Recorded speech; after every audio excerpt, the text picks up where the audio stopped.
This is Summer Huntington of Steel Mace Vinyasa and FlowShala. Today we're going to be talking about Kinesiologyoga and why yoga needs load to be a complete training system. This video is specifically about shoulder stability and shoulder strength. This is a 7-pound steel mace. I recommend a 5 or a 7-pound mace when working with shoulders, simply because the shoulder girdle muscles are small and we need a smaller load. Start with your mace in a prayer position and observe scapular elevation, shoulders come up by the ears, scapular depression, the shoulders come down.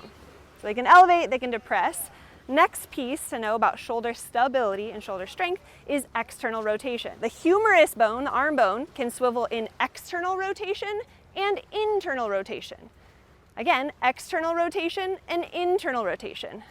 Things to remember when you are priming the shoulders for more load is to have grip conformation, which means all 5 fingers are wrapped around your mace and you are applying maximum full grip here. Shouldn't be white knuckling, but you are holding with an intelligent grip so that you can distribute the load as the mace moves. Secondly, place your shoulders into a neutral position. So if your shoulders are rounded forward, this isn't going to allow you to optimally train the shoulders. You need to seat them in a neutral position before performing the next loaded vinyasa.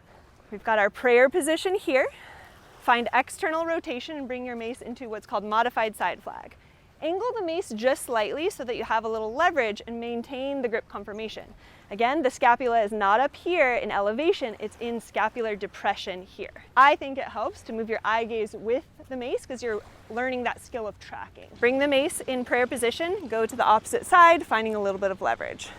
So level 1, performing a mace switch, working on the grip conformation, the shoulder pack, and tracking with the eyes. 3 skills, and over time, you can move the mace into what's called back position here, elbows out. This is great for opening chest and shoulders, and then wield the mace into the modified side flag. Inhale, mace comes into back position, and exhale, wield the mace into modified side flag. This is beneficial for the shoulders because the shoulders are designed to wing and tip.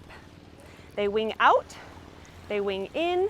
When you put them into scapular depression with that combination of external rotation, then the shoulder girdle joint is most stable. Observe from behind. I'll rotate. This is an active modified side flag.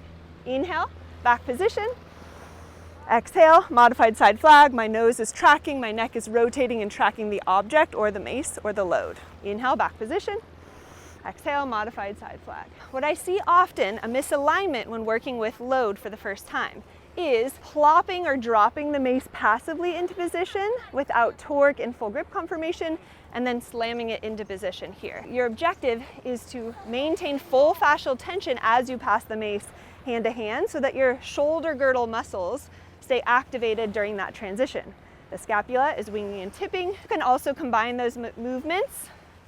Inhale, back position, modified side flag, make it a full circle, coming to prayer, tracking with the eyes, internal rotation, external rotation, and pull it back to prayer. Now you know how to move your shoulders in a more stable position and how to wield a mace with load.